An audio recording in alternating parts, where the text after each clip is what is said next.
안녕하세요. 곽북선입니다. 오늘은 원포인트 중국 역사, 소국의 매운맛, 조귀란 제목으로 말씀드리겠습니다. 지도에서 보시듯이 춘추시대 때 노나라는 상당히 작은 나라였습니다. 그리고 강국인 제나라에 붙어 있어서 늘 제나라에게 공격을 당했는데요. 한번 멋지게 복수해줬던 적이 있습니다. 그 주인공이 바로 조기인데요. 우리는 역사적으로 볼 때 작은 수의 군대가 많은 수의 군대를 이겼다. 그래서 보통 이약 승강이란 말을 쓰는데요.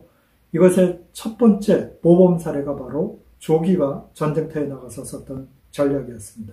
이 조기는 노나라의 귀족 출신으로 알려져 있습니다만은 명확하지는 않습니다. 조기가 활동하던 시기는 제환공이 막 군주의 자리에 올랐을 때인데요. 당시의 상황을 조금 보시면 공자 규가 노나라에 망명하고 있었는데요. 제나라의 군주가 죽고 나서 제환공과 이 공자 규가 군주 자리를 놓고 다투게 됐습니다. 그런데 제환공이 포수가의 도움으로 군주의 자리에 올라갑니다. 그래서 자기의 라이벌이었던 형 공자 규를 옹호해줬던 노나라를 미워하게 됐고 본인이 집권하자마자 공격하기로 마음을 먹었습니다. 실제로 본인이 집권하고 나서 노나라의 요구에서 결국 공자 규의 목을 가져오라고 했고 공자 규의 친신이었던 관중을 압송하라고 했습니다. 관중은 여러분이 잘 아시듯이 제환공을 도와서 폐업을 이루게 했던 명신인데요. 원래는 제환공의 반대쪽인 공자 규의 모사였습니다. 그러나 포스가의 추천으로 관중이 환공의 모사가 됐는데요. 문제는 제환공이 집권하고 바로 노나라를 공격하기로 마음먹었던 것입니다. 이에 관중이 반대했습니다. 지금 집권한 지 얼마 안 돼서 내정을 힘쓰셔야 되는데 지금 군대를 동원해서 노나라를 공격하는 것은 옳지 않습니다. 이렇게 이야기를 했는데요. 그 말을 듣지 않고 제환공은 포수가를 대장으로 해서 30만 대군을 이끌고 노나라를 공격합니다. 그 이야기를 들은 노나라 조정은 벌벌 떨기 시작했습니다. 왜냐하면 노나라는 소국인데다가 정예 부대가 3만밖에 없었습니다. 그러니까 3만의 병력으로 30만을 맞이한다는 것은 거의 불가능한 일이죠. 이러다 보니까 군주를 비롯해서 조야가 전부 벌벌 떨었는데요. 이때 아직 벼슬 자리에 있지 않았던 조귀가 등장합니다. 그가 나라를 위해서 내가 계책을 올리겠다 이렇게 이야기를 하니까 그의 친구가 만류했습니다. 고관대작도 많고 장군도 많은데 너는 벼슬 자리에도 있지 않은 자가 가서 어떻게 군주에게 이야기를 한단 말이냐. 괜히 나서지 마라. 이렇게 이야기를 했는데 조기는 나라가 위태할 때 내가 가서 당연히 충성을 다해야 된다. 문제는 우리나라의 고관대작이나 장군들은 신모 원료가 없다. 그들은 평소에 늘 편하게 지냈기 때문에 멀리 내다보고 깊이 생각하면서 국가를 위해서 전략을 짜거나 이런 경우가 없었기 때문에 분명히 지금 전략을 못 짜고 있을 것이다. 그러니 내가 가서 전략을 세워 제 나라를 물리치겠다. 친구들이 다 비웃었습니다. 네가 뭔데? 그렇지만 조기는 그 말을 무시하고 노장공을 만났습니다. 주군, 제게 제 나라를 물리칠 계책이 있습니다. 제 계책을 말씀드리기 전에 먼저 주군에게 여쭤볼 말씀이 있습니다. 주군께서는 백성들에게 신임을 얻고 있습니까? 만일 백성들이 주군을 신임하지 않는다면 이 전쟁은 이길 수 없습니다. 주군께서 신임을 얻고 있는 것을 제게 몇 가지 말씀해 주시면 제가 판단을 해보겠습니다. 어찌 보면 좀 당돌한 요구였지만 노장공은 누구라도 자기를 도와주기를 바라고 있었기 때문에 그 말에 흔쾌히 대답했습니다. 나는 옷이나 먹는 것이나 이런 것들이 많이 생기면 가난하거나 어려운 사람들에게 나눠줬소. 이 정도면 되지 않겠소? 조기는 머리를 흔들었습니다. 아닙니다. 나는 절기를 어기지 않고 조상과 하늘에 늘 제사를 지냈으니 하늘이나 조상이나 백성들이 나를 신뢰할 것이오. 어떻소? 그랬더니 역시 조기가 머리를 흔듭니다. 노장공이 한참을 생각하더니 분명히 얘기할 게 있어. 백성들이 억울한 일을 당했을 때 관청에 송사를 일으키는데 그때마다 내가 한 건 한 건을 자세히 살펴서 그들이 억울하지 않도록 조치한 적이 많소. 그 말에 조기가 고개를 끄덕끄덕 들면서 알겠습니다. 주군께서는 백성들의 신임을 충분히 얻고 있습니다. 제가 제 나라와의 전쟁에서 이길 수 있는 계책은 전쟁터에 나가서 말씀드리겠습니다. 저는 주군의 마차를 타고 가겠습니다. 이렇게 해서 3만의 군사를 이끌고 노 장공과 조기가 같이 전쟁터에 나갔습니다. 전쟁터는 노나라 국경 안에 있었는데요. 지역 이름이 장작입니다. 이 장작 지역에서 30만 대군과 3만 대군이 맞붙은 것입니다. 근데 여러분 생각해 보세요. 30만 대군이 앞에 펼쳐져 있으면 저 같아도 겁날 것 같습니다. 3만이 가서 어떻게 싸움하겠습니까? 10대 1밖에 안 됐기 때문에 노나라 군인들도 약간 겁을 먹고 있었습니다. 제환공이 포수가에게 공격명령을 내립니다. 공격하라! 그러니까 포수가가 선발대를 이끌고 공격해 들어옵니다. 이때 노 장공이 맞받아 공격하려고 했는데 조기가 말립니다. 죽은 안 됩니다. 멈추십시오.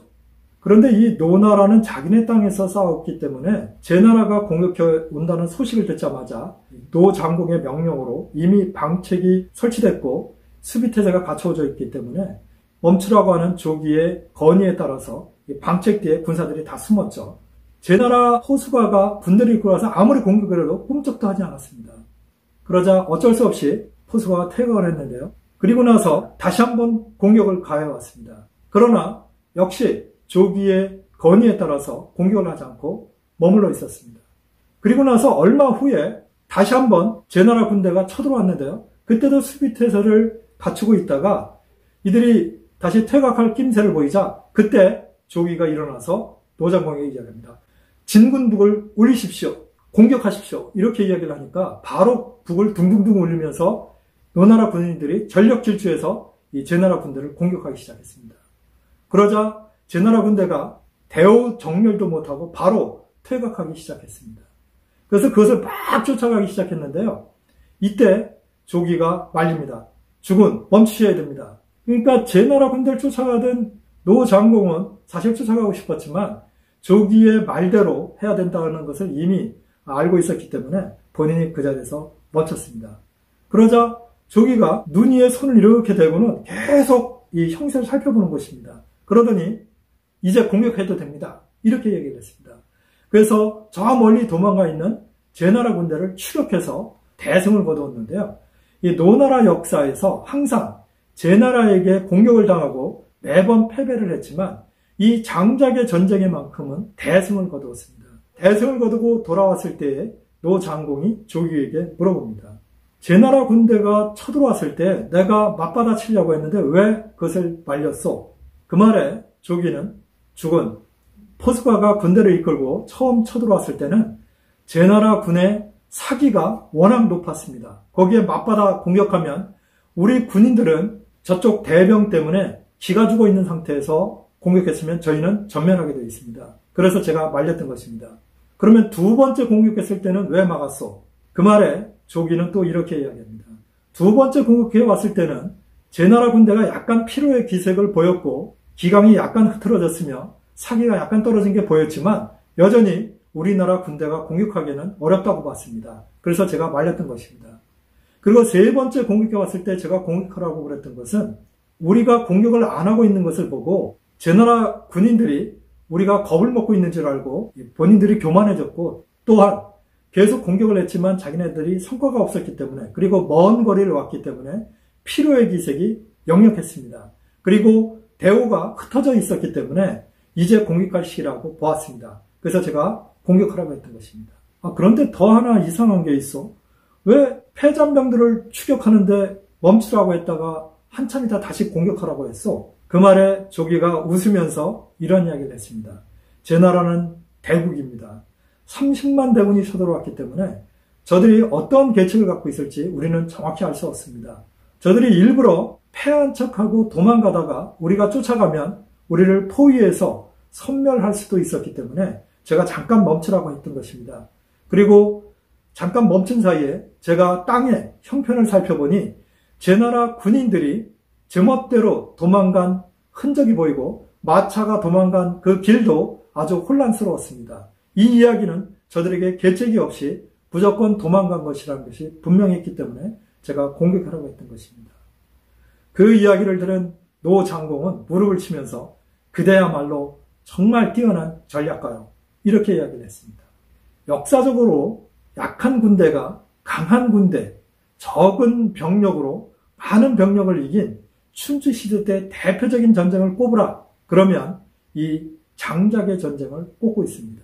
중국말로는 이약승강이라고 한다고 제가 말씀드렸는데요. 여기에서 또 하나 사자성어가 나오는데요. 일고작기란 말이 있습니다. 북을 한번 두들기니 사기가 올라갔다. 이야기입니다. 세 번째 공격을 했다가 제나라 군대가 퇴각하는 기미를 보이자 조기가 북을 울리면서 공격하라고 이렇게 명령을 했을 때에 이 노나라 군대의 사기는 충천했습니다. 왜냐하면 그들은 제나라 군인들이 세 번이나 공격을 했다가 제대로 공격도 못하고 물러서는 걸 보면서 본인들이 어찌 보면 몸이 근질근질했을 것입니다. 그 상황에서 북을 울리니까 사기 충천해서 공격했던 것입니다. 반대로 제나라 군대는 세 번이나 공격했지만 아무런 성과도 거두지 못했고 이미 피로한 상태에 있었기 때문에 사기가 점점점 떨어져 있었던 것입니다. 일고작기는 바로 사기가 충천한 군대가 사기가 떨어진 군대를 아무리 수가 많을지라도 이길 수 있다는 사자성어입니다. 조기는 이후의 역사 속에서 큰 역할을 하지 못하고 기록이 없습니다. 앞에도 말씀드린 대로 그의 출생도 그가 언제 죽었는지도 명확하지 않습니다. 그리고 역사적으로 노나라의 장군 중에 조말이란 장군이 있었습니다. 상당히 뛰어난 장군인데요.